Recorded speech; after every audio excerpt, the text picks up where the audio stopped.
Assalamualaikum warahmatullahi wabarakatuh. Kami dari kelompok 4 akan mempresentasikan mengenai memahami konteks bisnis global. Perkenalkan, nama saya Sabrina Gianti, NPM 20013010241. Perkenalkan, nama saya Diajeng Salsabila Kautsar, NPM 200130100237. Nama saya Rizka Melia, MPN 200130010238. Saya Fulja Bayu Aswangga, NPM 200130100239. Perkenalkan, saya Sarifati Rizky, NPM 20013010240. Perkenalkan, nama saya Iwan Mardana, NPM 200130100242. Perkenalkan, nama saya Muhammad Alwi Akbar, NPM 200130100243. Perekonomian global saat ini. Volume total perdagangan dunia saat ini begitu besar, lebih dari 18,2 triliun US dollar untuk perdagangan barang setiap tahunnya. Sejalan dengan semakin banyaknya berkecimpung dalam bisnis internasional, perekonomian global dengan cepat menjadi sistem yang saling bergantung melalui sesuatu yang proses yang disebut globalisasi. Hal ini yang menjadikan asal-usul perekonomian global saat ini atau globalisasi. Pasar utama dunia. Manajer yang terlibat bisnis internasional perlu memiliki pemahaman mendalam mengenai perekonomian global, termasuk pasar utama dunia. Bagian ini membahas beberapa pemetaan ekonomi mendasar antara negara berdasarkan kekayaan dan kemudian mengamati beberapa pasar utama dunia. Pembedahan berdasarkan kekayaan. Bank Dunia, World Bank, salah satu badan milik PBB menggunakan per kapita, yaitu pendapatan rata-rata per orang. Untuk membedakan negara satu sama lain, metode pengklasifikasiannya saat ini terdiri dari 4 kategori negara. 1. Negara berpendapatan tinggi, pendapatan per kapita lebih dari 11,115 US dollar. Negara berpendapatan menengah tinggi, pendapatan per kapita tahunan 11,113 US dollar atau kurang dan lebih dari 3,9 US dollar. Negara berpendapatan menengah, pendapatan per kapita tahunan 3,595 US dollar atau kurang dan lebih dari 905 US dollar.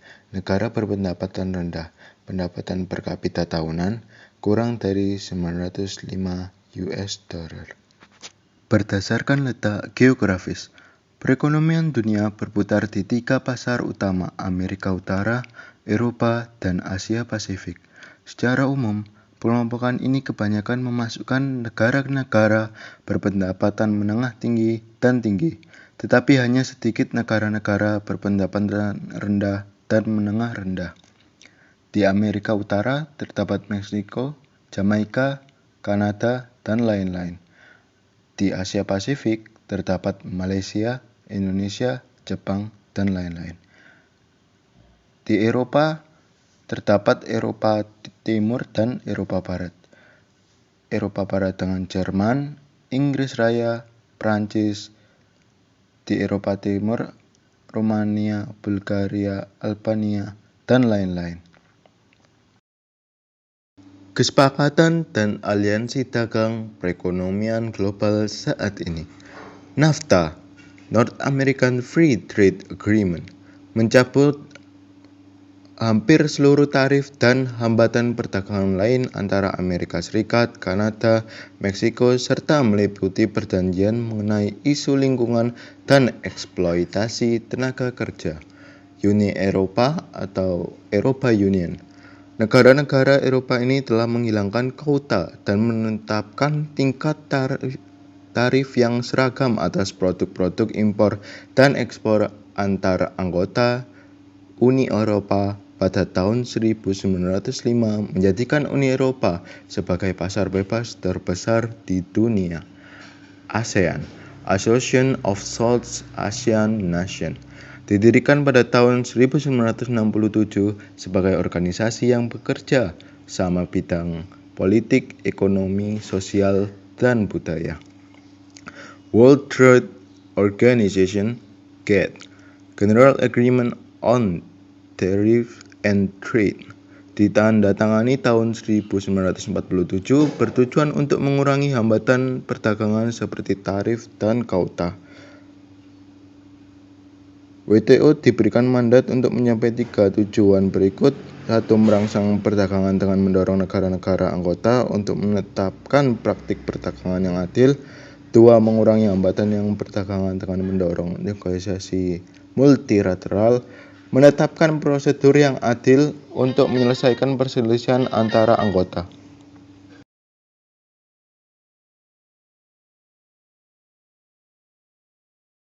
Perekonomian internasional.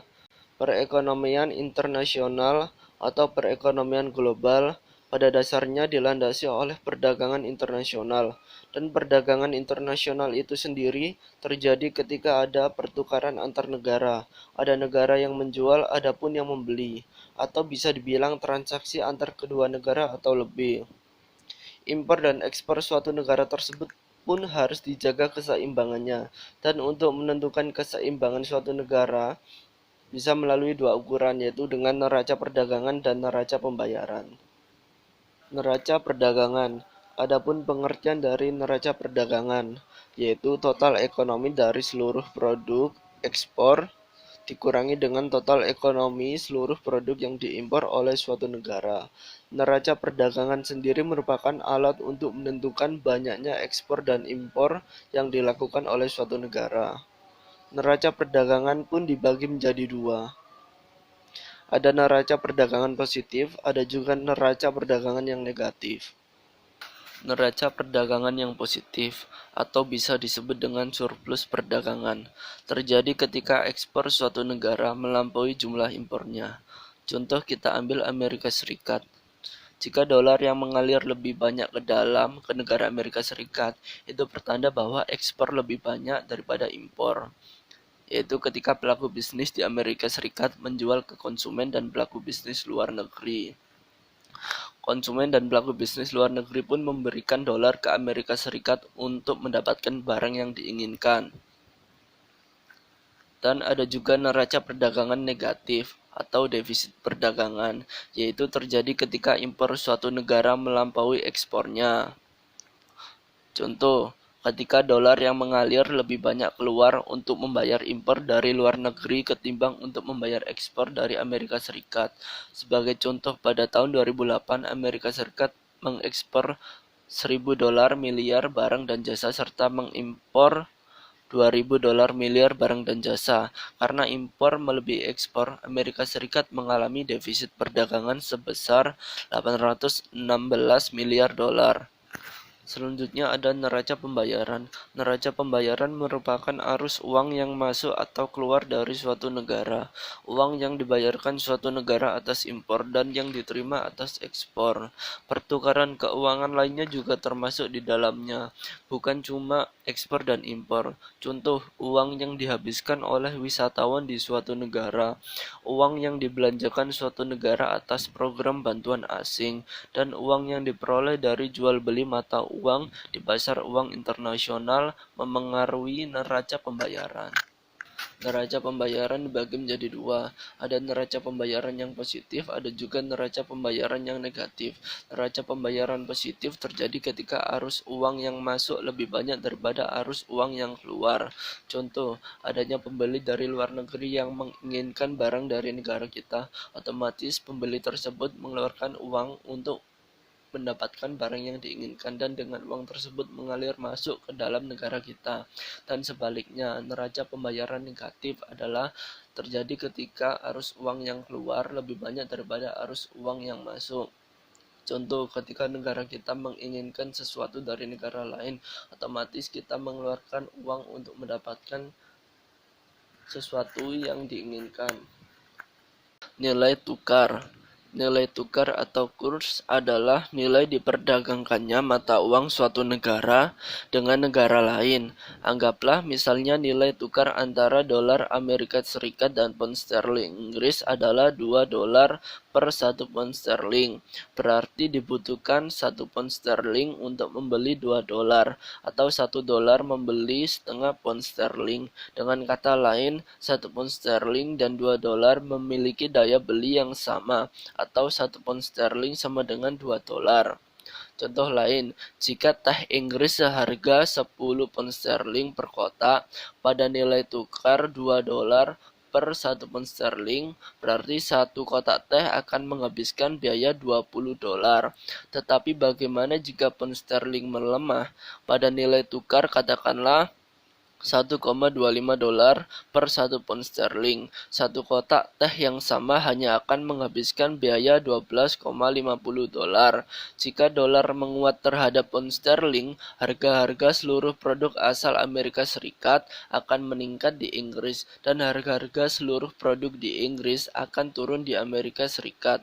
Orang Inggris akan mengurangi pembelian barang dari Amerika Serikat dan orang Amerika akan menambah pembelian barang dari Inggris.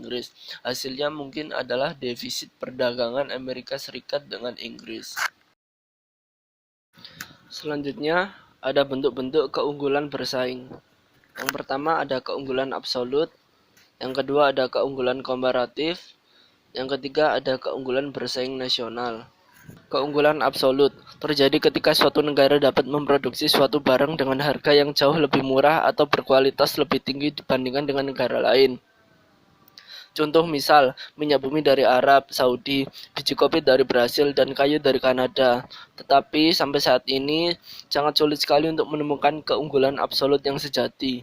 Sebagai contoh, banyak pengamat yang mengatakan bahwa perkebunan anggur Prancis menghasilkan anggur terbaik di dunia. Tapi di sisi lain, ada yang mengatakan bahwa California lah yang menghasilkan anggur terbaik. Dan di sana pun menyediakan anggur yang lebih beragam dan harganya lebih murah. Yang kedua ada keunggulan komparatif. Suatu negara dikatakan memiliki keunggulan komparatif atas suatu barang apabila dapat memproduksi barang tersebut secara lebih efisien atau lebih baik daripada negara lain. Apabila suatu bisnis di negara tertentu dapat menghasilkan komputer secara lebih efisien ketimbang membuat mobil, negara tersebut memiliki keunggulan komparatif dalam produksi komputer. Brasil misalnya bisa memproduksi dan memasarkan biji kopi sembari menyadari bahwa hanya ada segelintir negara lain yang bisa memadukan faktor-faktor iklim, topografi, dan ketinggian yang tepat untuk bisa memasuki pasar biji kopi. Selanjutnya ada keunggulan bersaing nasional. Keunggulan bersaing nasional ini pun tercipta karena adanya 4 kondisi. Yang pertama ada kondisi faktor, yaitu ada tenaga kerja, modal, wirausahawan, sumber daya fisik, dan sumber daya informasi. Yang kedua, ada kondisi permintaan. Itu mencerminkan besarnya basis konsumen domestik yang mendorong permintaan yang tinggi atas produk-produk inovatif. Ketiga, ada industri terkait dan industri pendukung, yaitu yang mencakup pemasok lokal atau regional atau pelanggan industri. Yang keempat, ada strategi, struktur, dan persaingan, merujuk pada perusahaan dan industri yang menekankan penurunan biaya, kualitas produk, produktivitas lebih tinggi, dan produk-produk inovatif. Ketika seluruh atribut keunggulan bersaing nasional ini muncul, suatu negara kemungkinan akan sangat terlibat dalam bisnis internasional. Misal Jepang memiliki sumber daya alam berlimpah dan permintaan domestik yang tinggi atas mobil. Produsen mobil di sana telah memiliki jaringan pemasok minyak, dan perusahaan domestik bersaing ketat satu sama lain selama beberapa dekade.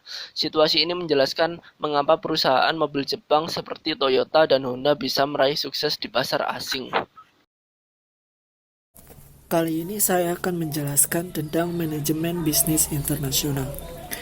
Ketika perusahaan akan terjun ke dunia bisnis internasional, yang perlu kita ketahui bahwasannya bisnis internasional sangat menantang karena tugas-tugas manajemen mendasar seperti perencanaan, pengorganisasian, pengarahan, dan pengendalian menjadi lebih sulit dilakukan. Hal ini karena bisnis tersebut beroperasi di beberapa pasar yang tersebar di seluruh dunia. Mengelola atau memanajemen perusahaan itu artinya kita harus membuat beragam keputusan. Nah, dalam bagian ini saya akan menjelaskan 3 keputusan yang paling mendasar ketika perusahaan kita akan terjun ke dunia bisnis internasional. Keputusan pertama yaitu menuju pasar internasional. Kita harus menentukan apakah perusahaan kita nantinya akan diterima atau tidaknya di pasar internasional. Nah, untuk menjawab keputusan ini, ada beberapa faktor yang dapat memengaruhi keputusan perusahaan untuk menuju pasar internasional. Yang pertama, mengukur permintaan internasional. Dalam mempertimbangkan ekspansi, suatu perusahaan harus memperhitungkan apakah terdapat permintaan atas produknya di luar negeri. Hal ini dapat dilakukan dengan cara riset pasar.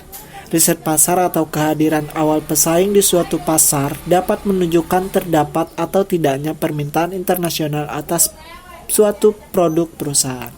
Setelah perusahaan memutuskan untuk menuju pasar internasional, selanjutnya, suatu perusahaan harus memutuskan tingkat keterlibatan perusahaan di pasar internasional tersebut. Ada beberapa tingkatan yang mungkin dapat dipilih oleh perusahaan. Yang pertama yaitu perusahaan dapat bertindak sebagai eksportir atau importir. Seperti yang kita ketahui bahwasannya eksportir adalah perusahaan yang mendistribusikan dan menjual produk kepada satu negara asing atau lebih.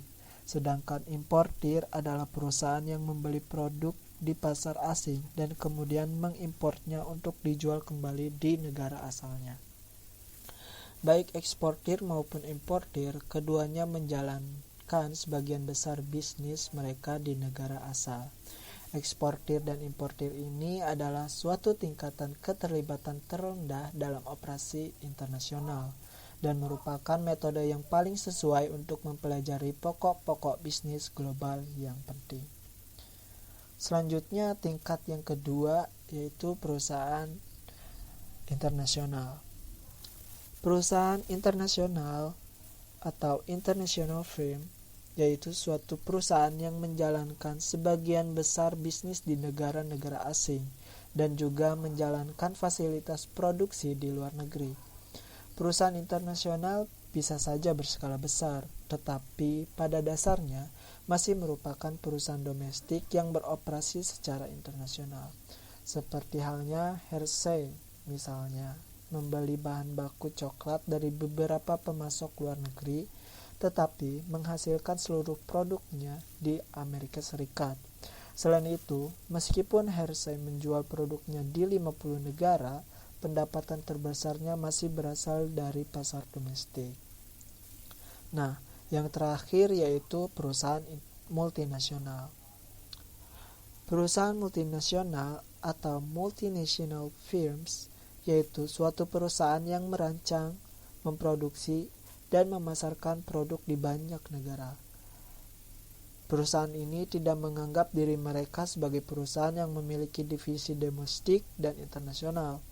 Lokasi kantor pusatnya pun tidak penting, dan perencanaan serta pengambilan keputusan disesuaikan dengan pasar internasional. Setelah perusahaan memutuskan tingkat keterlibatannya, keputusan selanjutnya yaitu menentukan struktur organisasi perusahaan di pasar internasional. Tingkat keterlibatan yang berbeda-beda tentunya membutuhkan jenis struktur organisasi yang berbeda pula. Struktur yang dapat membantu koordinasi kegiatan-kegiatan eksportir tidak akan bisa mengakomodasi kegiatan-kegiatan yang dilakukan perusahaan multinasional. Nah, dalam hal ini ada beberapa spektrum strategi organisasi. Di antaranya yang pertama yaitu agen independen. Agen independen atau independent agents adalah individu atau organisasi asing yang sepakat untuk mewakili kepentingan eksportir dalam berbagai pasar di luar negeri. Agen independen seringkali bertindak sebagai perwakilan penjualan. Mereka menjual produk eksportir, menagih pembayaran, serta memastikan bahwa pelanggan merasa puas. Selanjutnya ada kesepakatan pemberian lisensi. Kesepakatan pemberian lisensi atau licensing arrangement adalah suatu perjanjian di mana salah satu perusahaan mengizinkan perusahaan lain untuk mempergunakan nama mereknya, prosedur operasionalnya, atau teknologi terapannya. Perusahaan memberikan hak eksklusif atau bisa disebut juga dengan perjanjian lisensi kepada individu atau perusahaan asing untuk memproduksi atau memasarkan produk mereka di pasar asing tersebut. Seperti contoh McDonald's, Pizza Hut, dan Hershey dan banyak lainnya. Selanjutnya ada kantor cabang. Kantor cabang yaitu suatu kantor di luar negeri yang didirikan oleh perusahaan internasional ataupun multinasional, di mana kantor cabang ini memiliki kendali langsung ketimbang melalui agen atau pemegang lisensi. Kantor cabang juga membuat keberadaan perusahaan lebih terasa di luar negeri, dan pelanggan luar negeri merasa lebih nyaman ketika terdapat kantor cabang di negara mereka. Seperti contoh Halliburton, perusahaan pemasok dan layanan minyak bumi yang bermarkas di Houston, baru-baru ini membuka cabang di Dubai agar bisa menjalin hubungan yang lebih efektif dengan pelanggan di Timur Tengah. Selanjutnya yaitu aliansi strategi. Aliansi strategi adalah suatu perjanjian atau bisa disebut juga usaha bersama di mana perusahaan mencari mitra asing untuk menyumbang sejumlah sumber daya yang diperlukan untuk mendirikan dan menjalankan bisnis baru di negara mitranya, di mana setiap pihak setuju untuk menginvestasikan sumber daya dan modal dalam bisnis baru ini atau bekerja sama secara saling menguntungkan. Bisnis atau aliansi baru ini dimiliki oleh kedua mitra, berbagi laba. Aliansi demikian terkadang disebut juga usaha patungan atau joint venture. Tetapi istilah aliansi strategi makin mengemuka karena bentuk kemitraan seperti ini makin berperan penting dalam strategi berbagai perusahaan terkemuka. Selain mempermudah penetrasi ke pasar baru, aliansi memberikan kendali yang lebih besar dari perusahaan atas berbagai kegiatan bisnisnya di luar negeri jika dibandingkan agen dan lisensi. Aliansi juga memungkinkan perusahaan untuk memperoleh manfaat dari pengetahuan dan keahlian yang dimiliki mitra asing. Dan yang terakhir adalah investasi asing. Investasi asing langsung atau Foreign Direct Investment (FDI) yaitu suatu perjanjian di mana suatu perusahaan membeli atau membangun aset berwujud di negara lain. Seperti contoh, Dell Computer misalnya telah membuat pabrik perakitan di Eropa dan Tiongkok. Volkswagen telah membuat pabrik di Brasil dan Disney telah membuat taman hiburan di Prancis dan Hong Kong.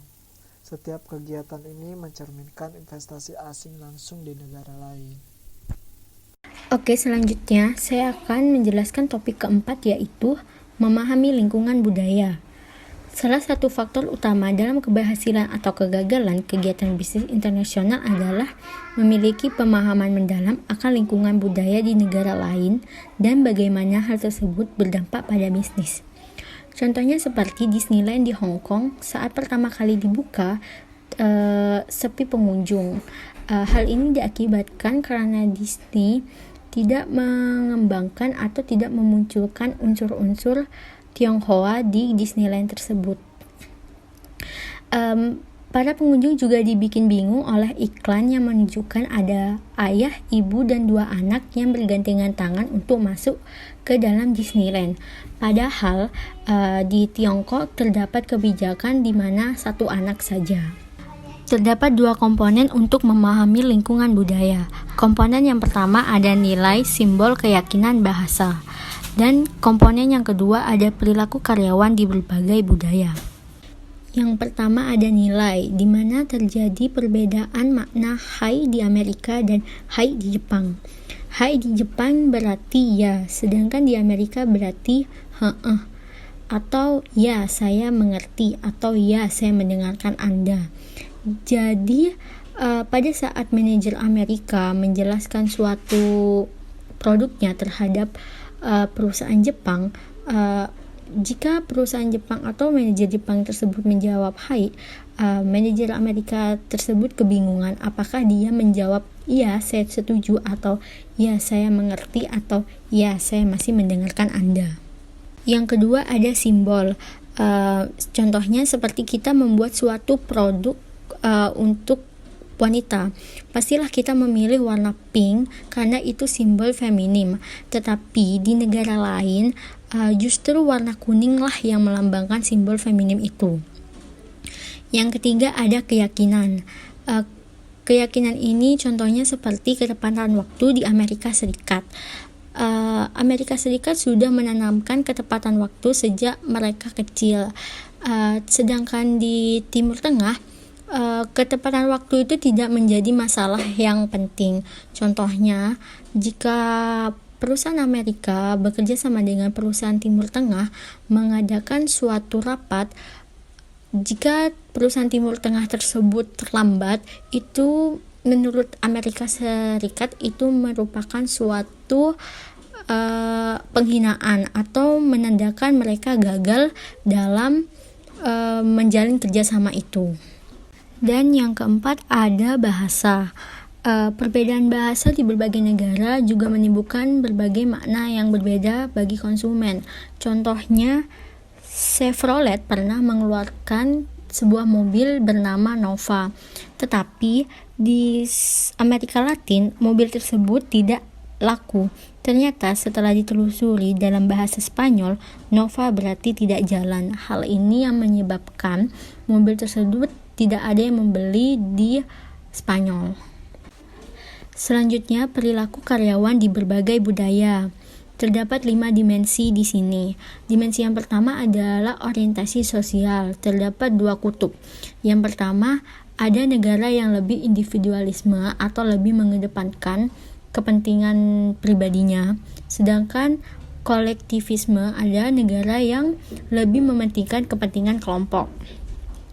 Yang kedua ada orientasi kekuasaan, di mana ada 2 kutub di sini. Yang pertama penghargaan terhadap kekuasaan, di mana orang-orang di negara tersebut lebih menghargai kekuasaan dan wewenangan berdasarkan harta kekuasaan dan posisinya dalam hierarki. Sedangkan di negara yang lebih toleransi terhadap kekuasaan, mereka lebih seperti bersedia mempertanyakan keputusan atau mandat seseorang yang memegang jabatan tinggi, atau bahkan mereka menolak untuk mendapat jabatan tinggi karena mereka lebih toleransi terhadap kekuasaan.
Jadi di sini saya akan membahas tentang hambatan perdagangan internasional.